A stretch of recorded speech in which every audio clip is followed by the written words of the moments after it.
Fantastic. Well, good evening, everybody. Good morning from my office in New Zealand. It is, as Kate said, just after 7. Yeah, I had to walk around the hills and a beautiful sort of late spring morning in Hawke's Bay. Feels a bit like Napa actually, because we've got a little bit of fog this morning. So no doubt we're going to end up with a beautiful day afterwards. A few familiar faces on the call. Normally I am in actually the UK this time of the year, and so I'm missing you guys a lot.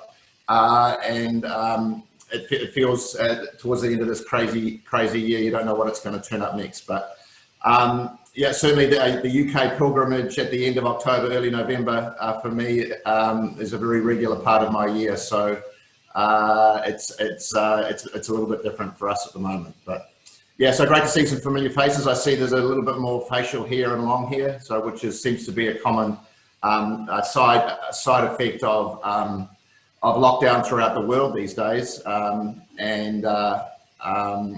anyway, that's the changing world. So yeah, so maybe I'll just start with a little bit of background to our Pyramid Valley journey, and maybe the journey that I have had with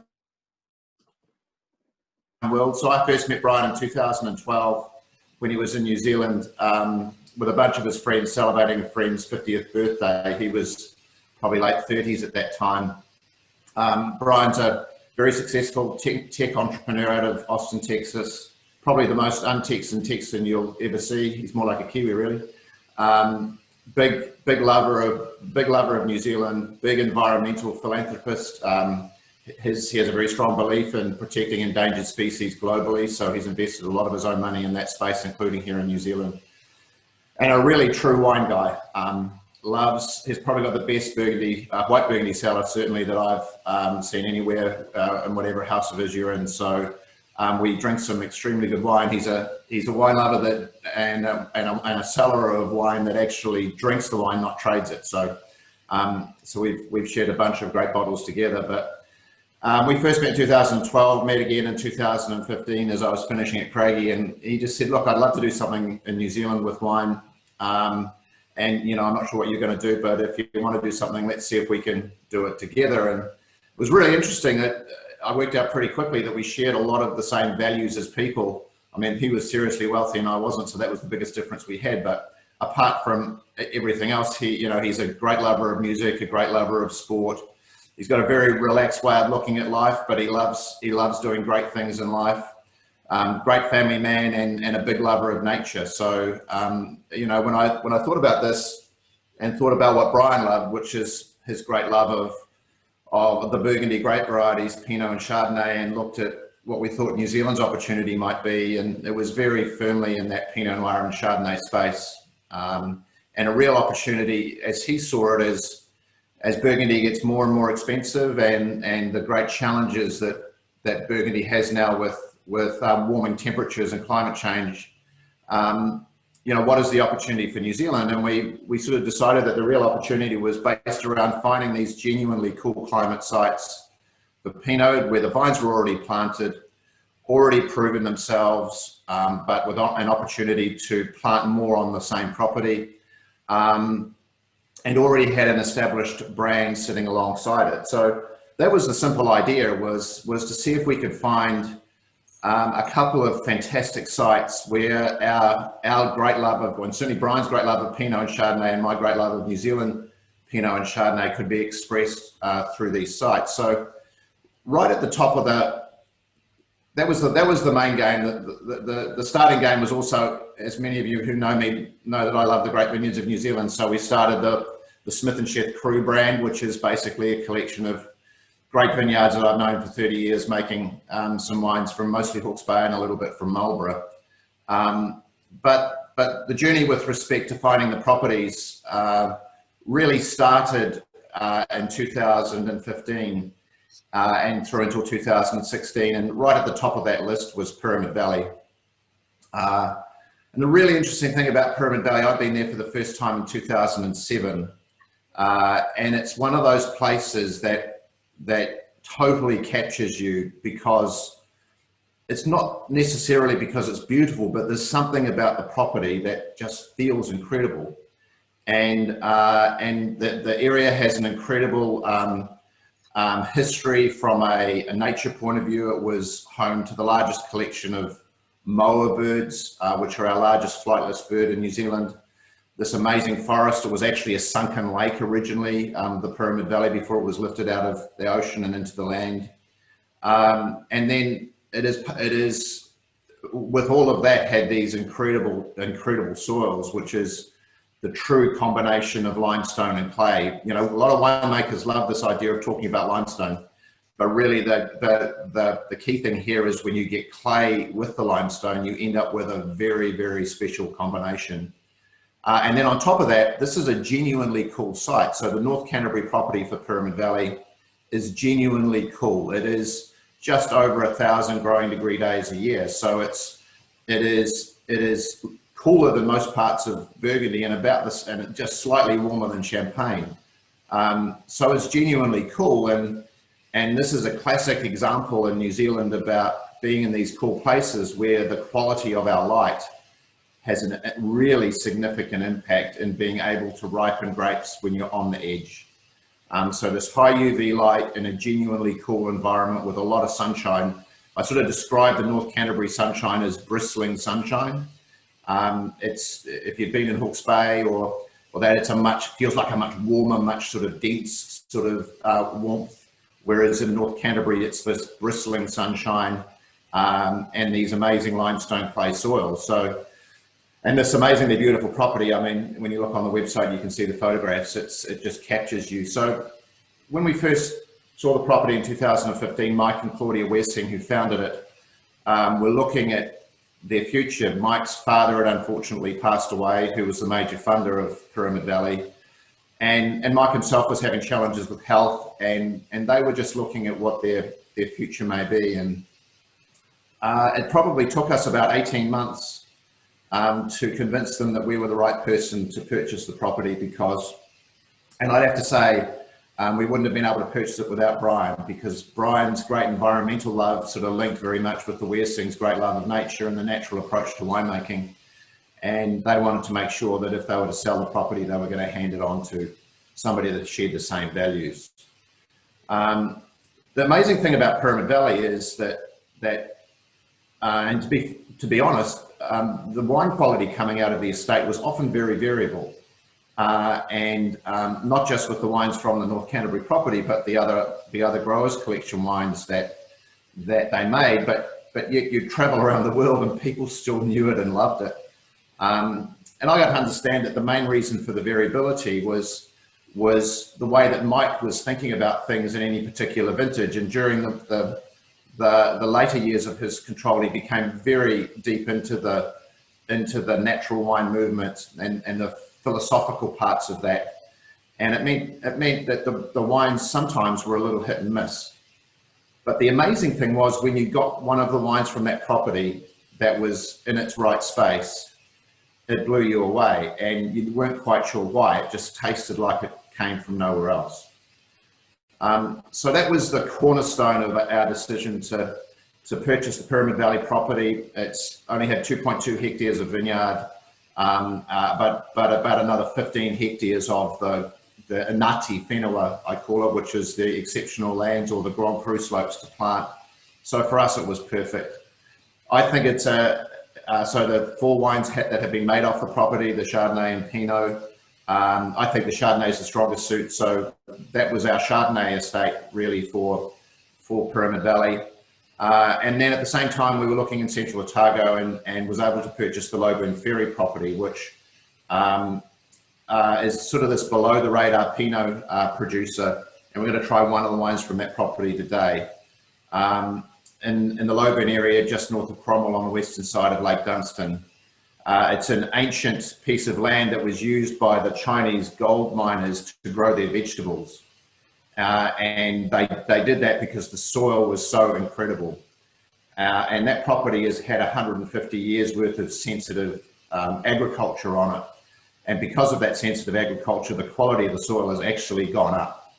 So there's not many agricultural soils you can say in the world have got better over time. These have, because the combination of sensitive agriculture, irrigation, and this beautiful location meant that the soils, alongside the high pedogenic lime that you find in the soil, it's just a very special piece of land. And we sort of saw that in the texture of the Logan Ferry wine. So there goes our Pinot Noir property. So essentially Pyramid Valley, for all of our high-end wines, the wines in the Botanicals collection, is a two-estate property, a little bit like Ridge Montebello, Ridge Lytton Springs, Pyramid Valley Waikari, which is North Canterbury, Pyramid Valley Manata, which is Central Otago.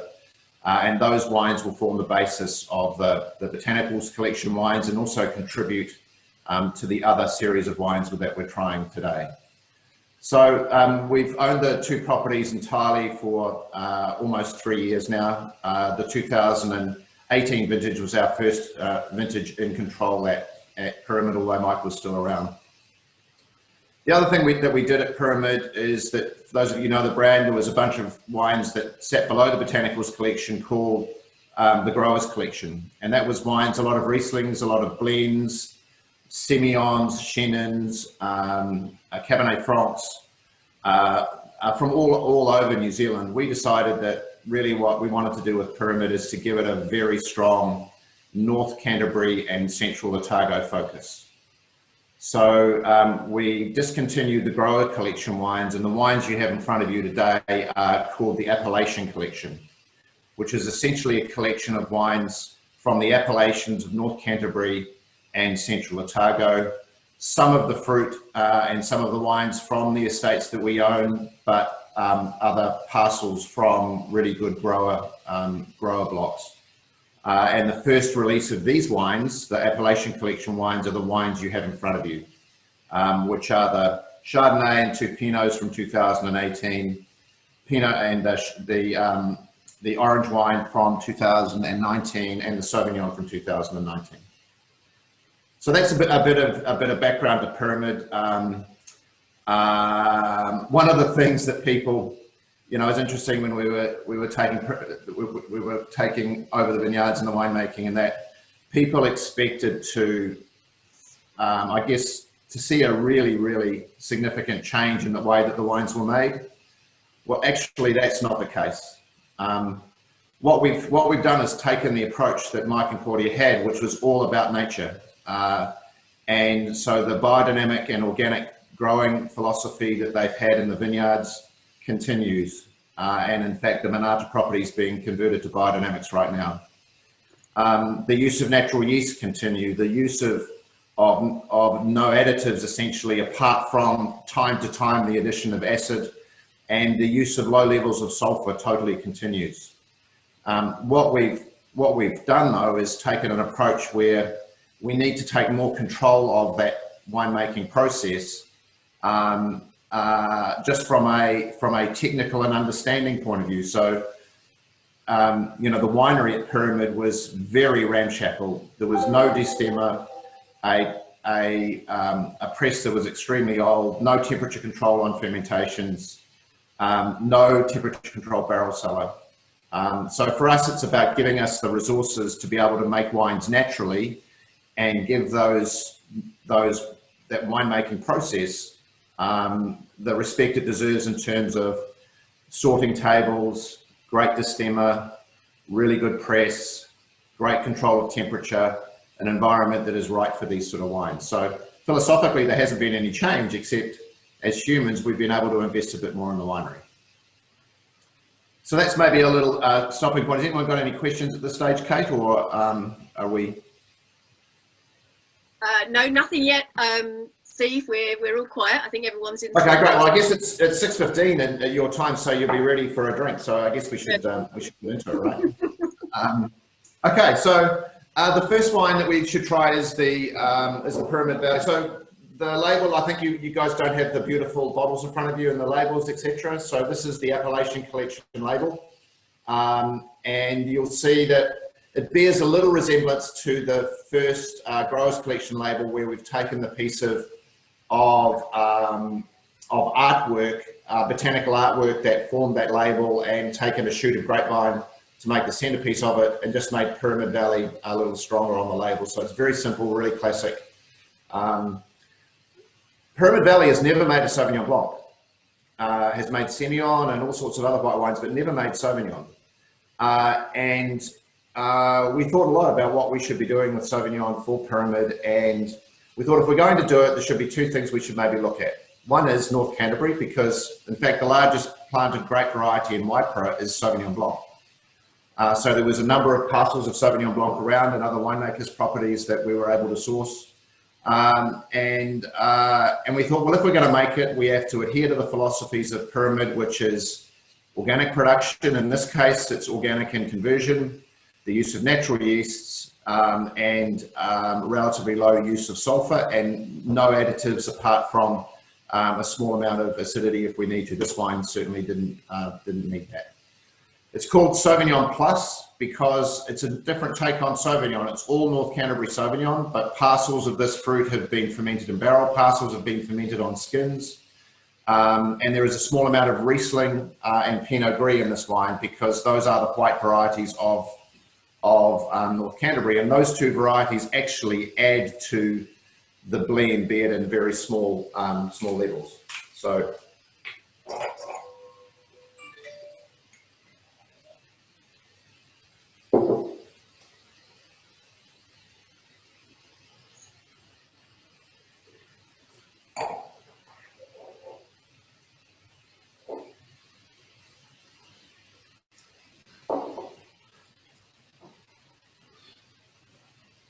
Okay, so the amazing thing about this is North Canterbury, for some reason, doesn't produce Sauvignon Blanc with a lot of methoxypyrazine characters. So you don't, and a lot of the big thiol characters you get from Marlborough. It definitely feels cool. It's this very sort of bristling, savory, sort of intense, sort of lemon pith characters, some sort of white flower notes. On the palate, it's sort of tense, even a little bit salty. And has this lovely sort of slightly pithy finish to it as well, which gives it length. So it's quite a different beast to what you'd expect from Marlborough, and to me it's a little bit more linear, a little bit more savoury, and has that sort of bristling energy of North Canterbury. So. Steve, could you just repeat the other varietals? I think you said that they were Riesling and Pinot Gris. That's correct, yeah. And the plus being obviously different winemaking techniques as well. So you said so there was some lees and there was some barrel. If you it's 2/3 of the wine was fermented in tank.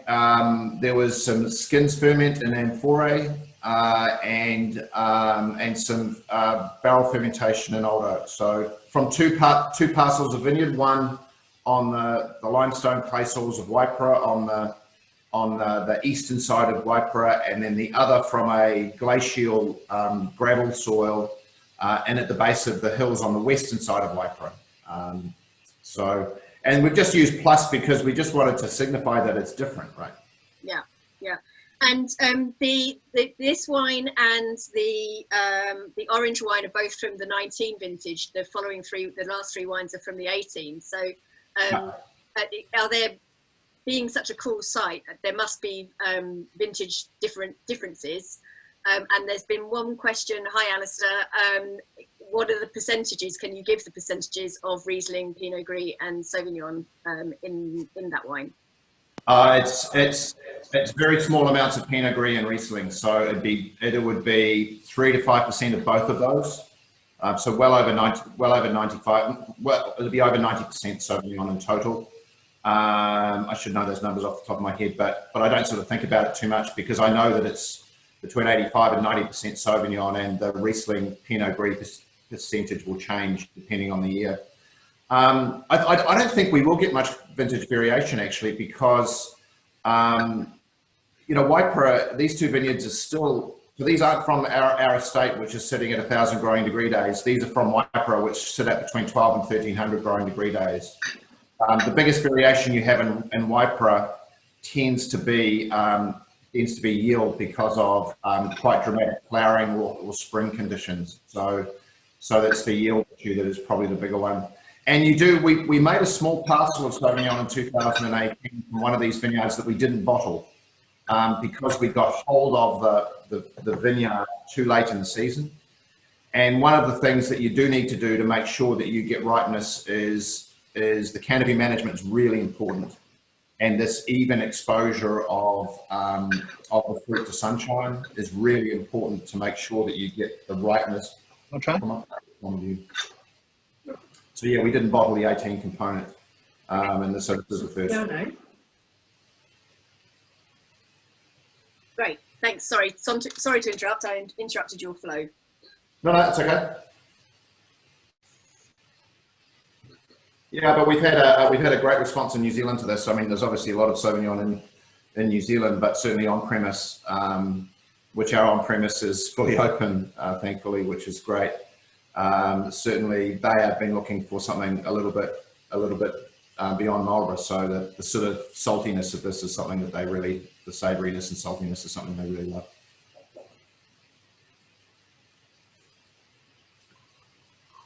Okay. North Canterbury Chardonnay next.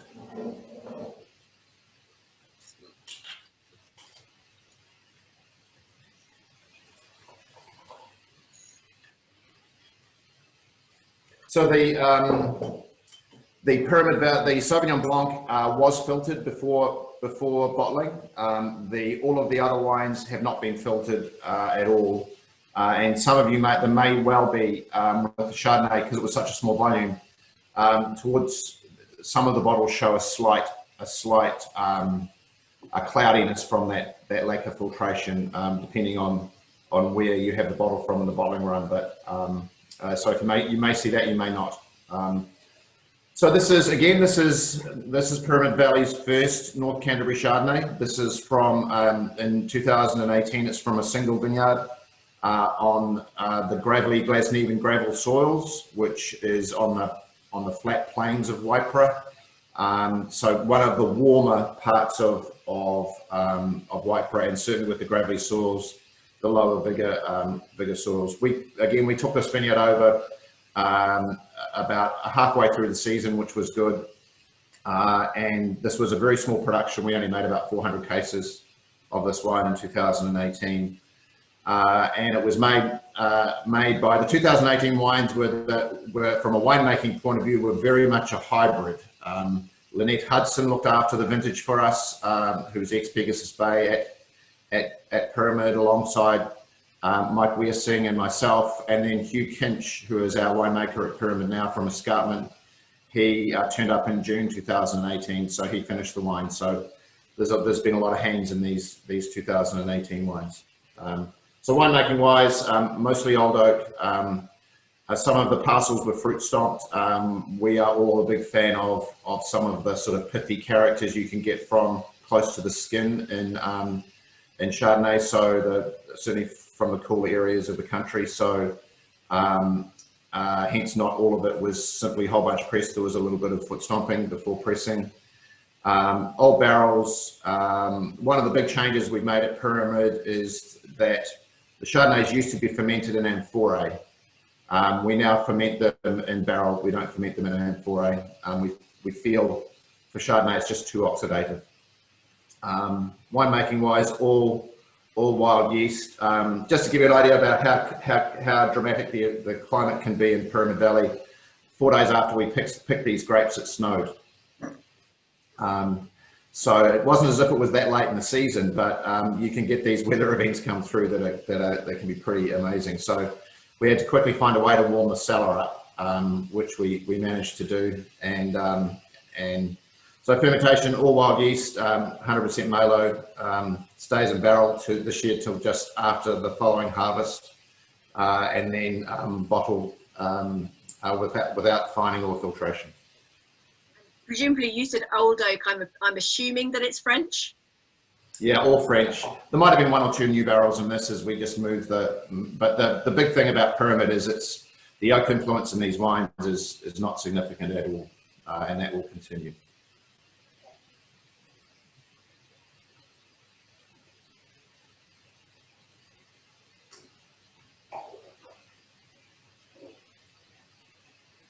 can see everybody online tasting away. If anyone's got any comments or questions, please feel free to chuck them in the chat, and otherwise Steve and I will continue to muse amongst ourselves.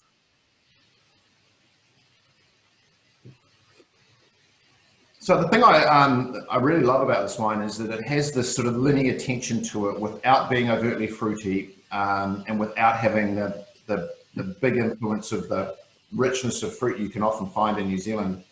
I'm not quite sure where that comes from. This is mostly a clone of Chardonnay that actually comes from California, which in most parts of New Zealand yields too heavily.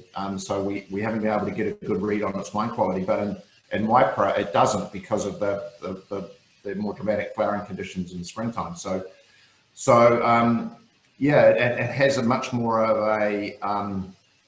a reserved fruit spectrum than what you'd see from a lot of New Zealand Chardonnays, but it has this sort of tension and linearity to it, and this pithy texture, which I personally really love. There's a comment from Tom Canavan that there's a note of salinity in both wines, and I think when we've talked about Pyramid Valley in the past, Steve, that there is this salinity. Can you talk about that a little bit?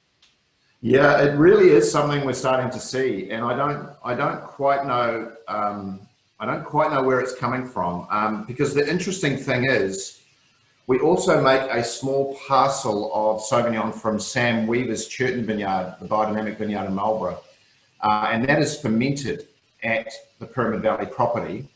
But another parcel of that is used to make our Smith and Cheth Sauvignon. It's fermented at the Forest Winery in Marlborough.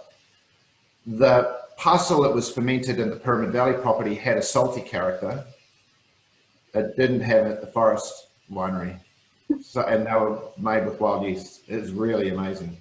I mean, the cool thing about Pyramid is there's never ever been an inoculated yeast on this property.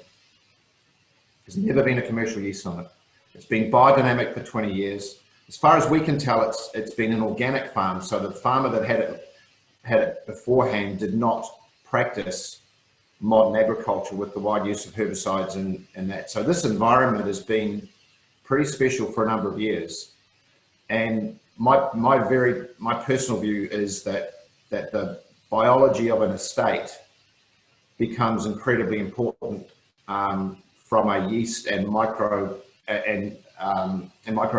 point of view, from a fermentation point of view, because we saw it with that wine. So I'm not sure whether the salinity is a regional character, a Pyramid Valley character, or a character that comes from fermentation on that property. Fascinating. No, people are enjoying the wines, finding them really balanced and mouth-watering. So I think we're hitting the note. Yeah, and I think that mouth-watering thing doesn't necessarily come. These wines aren't that high in acid, so they're not. It's not because of high acidity. It's something else. And that's where I sort of get to this bristling sunshine sort of word for North Canterbury, which is what I see as a characteristic, not just in our wines, but if you look at the wines from Black Estate, if you look at the wines from Muddy Water and Greystone, they tend to have a similar sort of the Bell Hill wines. And I think it's a really exciting part of the North Canterbury story, is this quite unique, whether it be saline or mouth-watering or energetic sort of feel to the wines without them being necessarily high in acid. Okay, the orange wine.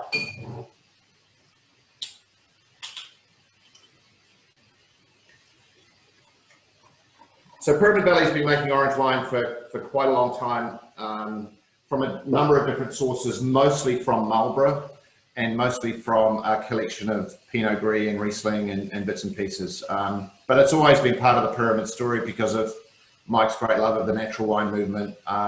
And so when we, and for those of you that have heard me talk about these wines in the past, somewhat critically, not necessarily the Pyramid wines, but what you might expect from these wines, is that we simply had two rules. Everybody was keen to continue making the orange wine.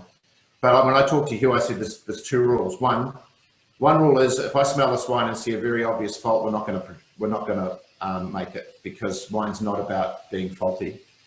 And it must be delicious. So it's got to give pleasure. I mean, our whole reason for being is to share the pleasure, culture, and craft of wine. So it's got to be delicious. Those are the two things. Otherwise, you go for it. It's your thing. You go for it. And of course, he's absolutely wrapped up in the whole process.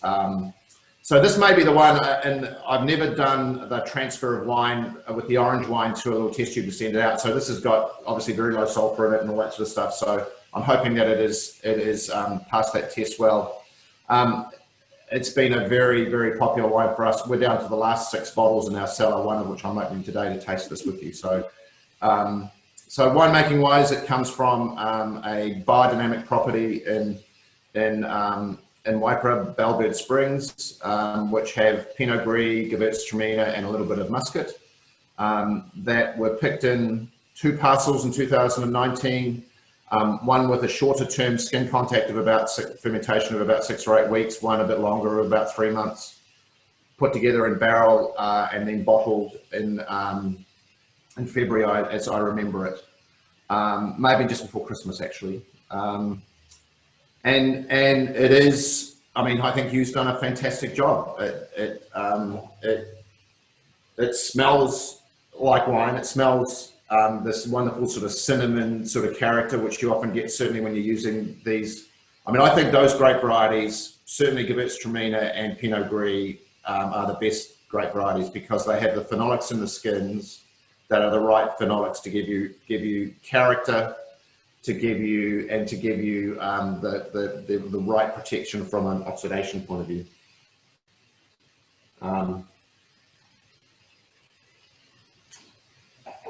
It looks an amazing colour in everybody's glasses, I have to say.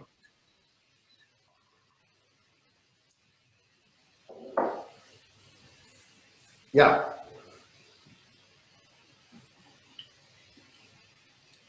Like, this is just so difficult to describe. I mean, they're their own thing. Yeah. And I think what Hugh's been able to do here is to deliver a wine that's got to me, the tannins are right. There is really good tannins there. There's quite a decent amount of tannin there, but they're not bitter or extracted. The guy that owns Bellbird Springs did a really good job of looking after the vine so that there's no broken skins or botrytis or anything like that in it that makes it hard. It has depth, and it has this sort of lovely sort of cinnamony, gingery, apricot-y sort of feel to it that's not from botrytis. It's all from this combination of those grape varieties on the skin. So, yeah.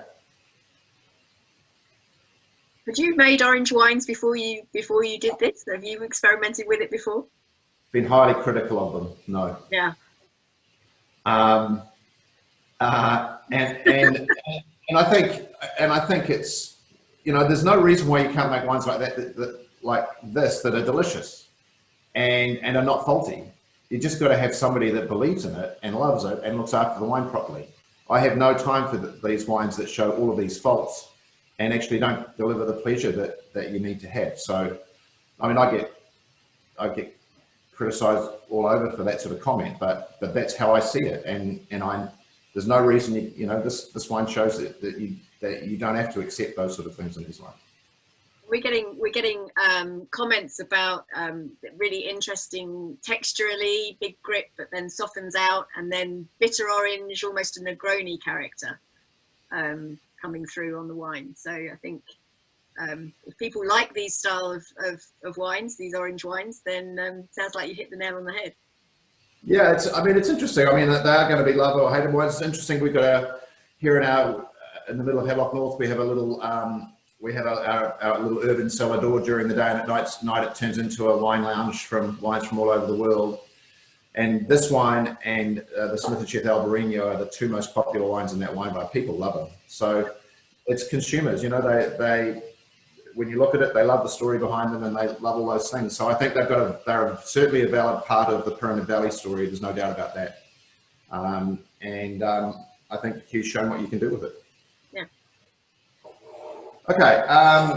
The next wine, North Canterbury Pinot Noir 2018. We'll do that wine first, not the Central Otago one.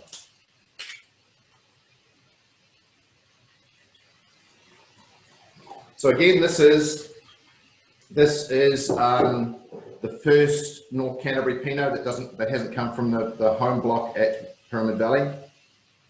I mean, here's the wonderful thing about the wine industry, right? Is that we've been welcomed with open arms by the North Canterbury winemaking community into North Canterbury.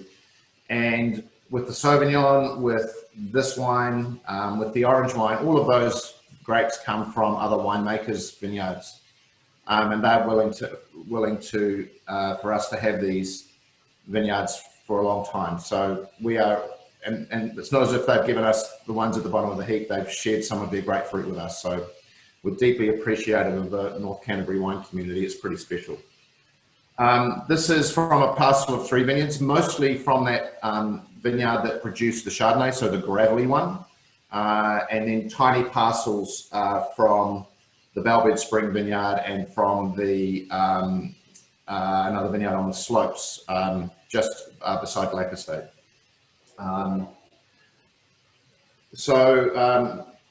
Winemaking wise, it's fermented this year. Parcels were fermented in the wooden coups, so some new oak coups that we purchased for Pyramid Valley for this vintage, and parcels were also aged in that instead of small barrels after harvest. Winemaking wise, it's a little whole bunch, not very much. All the normal story, all wild yeasts. Very, very light punch down, so possibly only once a day and only when we felt it necessary to control temperature. We think one of the things with North Canterbury is if you do push the extraction a little bit, the tannins can be a little bit dry and a little edgy. So for us, it's not about it's about the beauty of Pinot Noir rather than the density of Pinot Noir that we're looking at with this one.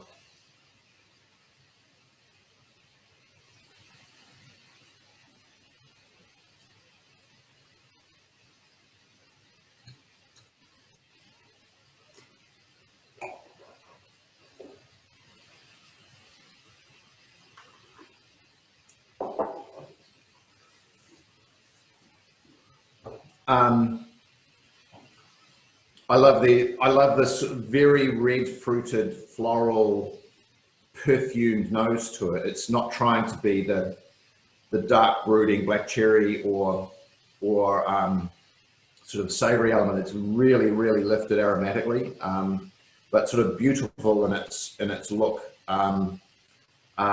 without being super intense in any one particular character. And on the palate, it has this lightness and this gracefulness to it, but at the end you get this sort of almost like slightly gravelly tannin, which is quite fine. I think the guys have done a really good job at making sure that that tannin in a wine that is of medium weight is really knitted into the wine really well, and some lovely length of flavour. It's the gracefulness of Pinot, and I think this is the beauty of North Canterbury. I think it has a genuine. These sort of wines from North Canterbury are genuinely what the region does best, and I think it can identify itself compared to others around the world. That was going to be my question, because I think people will be much more familiar with Pinots from Martinborough and Central Otago and Marlborough. So, you know, is that kind of red fruited, aromatic elegance something that you particularly associate with North Canterbury, or is it just the Pyramid Valley style? I think you definitely see it in some of the other producers. I mean, at one end of the spectrum in Waipara is Pegasus Bay, where the wines are quite rich, quite dense, delicious wines, mostly from those Glasnevin gravel soils, so the gravelly soils with a little bit more clay in some of their parcels. And then you look at the Greystone, Muddy Water, Black Estate sort of wines, who tend to be a little bit lighter in texture. And I think, you know, we just decided in 2018 that we felt the right opportunity was in the right way to reflect North Canterbury and also Pyramid Valley style, which has never been big dark fruited styles of Pinot, is to look at these parcels that could provide perfume, provide redness of fruit, provide gracefulness, provide elegance, but still make a wine with real personality. So yeah, and you know, we're pretty happy with this as a first shot. And obviously we have no clue, or well, you have, because you've got the wines that the Weersings made before you. But what do you feel about the aging potential here? Melody has commented that the lovely aromas, really elegant, but still feels very young. So what do you feel about cellaring aging potential with wines like this? I've no idea. And why would you wait? Well, I mean, I just think here's the beauty. It's got relatively low sulfur, but it's sealed in a screw cap. The fruit was a really good condition. It was made in a way that you know, like there's nothing added to it. I think this wine's going to age quite gracefully for quite a long time, would be my guess. But I don't know, because it's the first time we've made it. Yeah. But I certainly, you know, in that sort of medium 3 to 5 year term, I don't think there's any risk of people leaving it around for that length of time at all. It's about how long it will go. Yeah, we'll wait and see. Yeah. Or not. Yeah. Most of it will all be drunk before we. Yeah. Yeah. Okay. And the last wine. So this wine is entirely from the Lowburn Ferry property, which we purchased in 2017, and we ran this vineyard for the best part of the entire amount of the season, not necessarily all of it. It's a 3.5 hectare parcel of Pinot that we still make the Lowburn Ferry home block wine from, but that's made in quite small production. And this comes from the balance of the vineyard, where most of these vines are in their late teens, early 20s from an age point of view. There's a small parcel of the vineyard with the Abel clone that is in its early teens. And the fruit here was actually fermented in Central Otago, because we didn't have any space at the Waikari property for this year. So it was fermented in Central Otago under our eagle eye, and then aged in Central Otago and bottled there as well. From 2019 onwards, the wine is made in the property at Pyramid.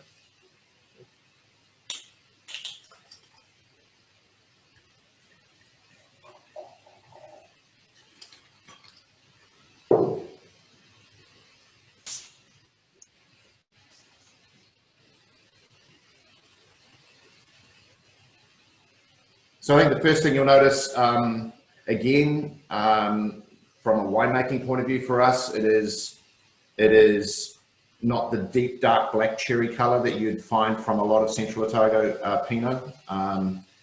That's again simply because we're looking at this through a lens of very minimal punch downs, graceful extraction, I guess, and trying to let the special character of the site show without too much evidence of influence from extraction during fermentation.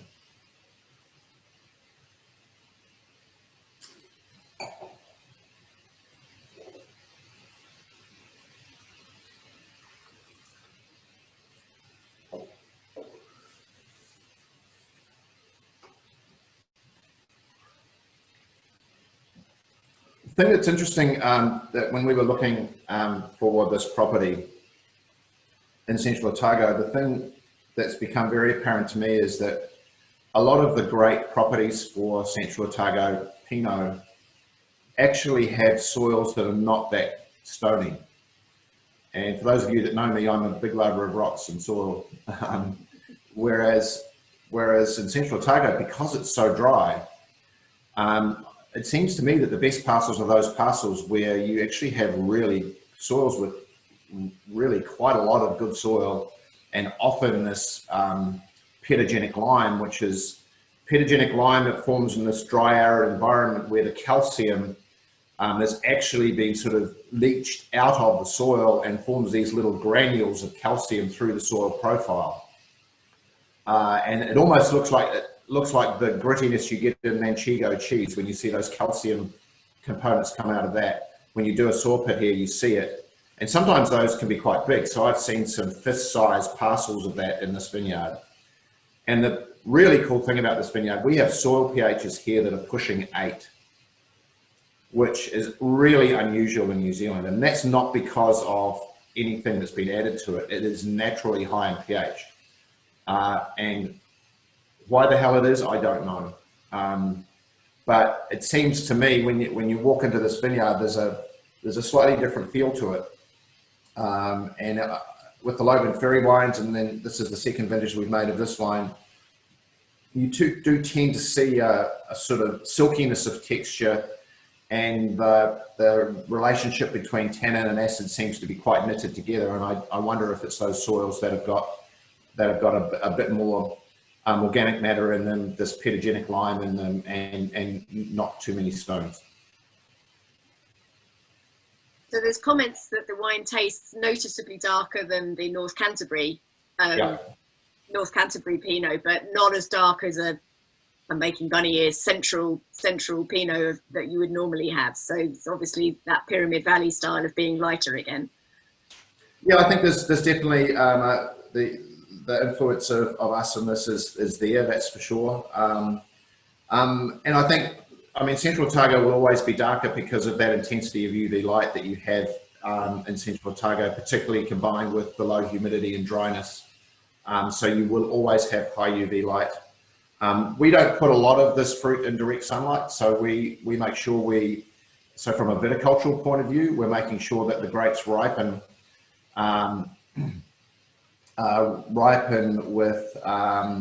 without the influence of too much direct sunshine. So that's probably something a little bit different from what you might see in a lot of Central Otago, where there's a lot more leaf plucking done. But again, if you talk to the guys at Felton or you talk to the guys at Burn Cottage, who've got similar soils to us, actually, they practice a pretty similar approach. So. Winemaking wise, sorry, I think I missed the details if you gave them. Just re-oak and any whole bunch or stems that you used in the Central Otago. I know you touched on it in the North Canterbury, but I'm not sure you mentioned it in the Central wine. Yeah, so destemmed was one parcel had about 30% whole bunch. So this is a blend of about 3 parcels, I believe. And one parcel had 30% whole bunch, one parcel had none, and one parcel had about 10%, so small.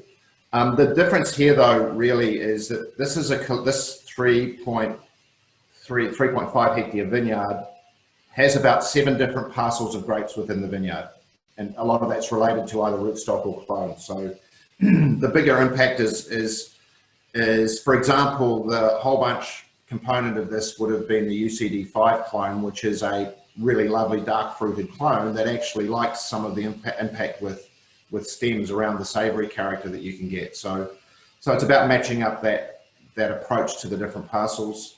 One parcel was fermented in oak cuve, the rest was open top stainless steel, all wild ferment, although because this was fermented in a commercial winery in Central Otago, it's likely not to be a lot of influence of yeast from the property because the winery yeast would have dominated it.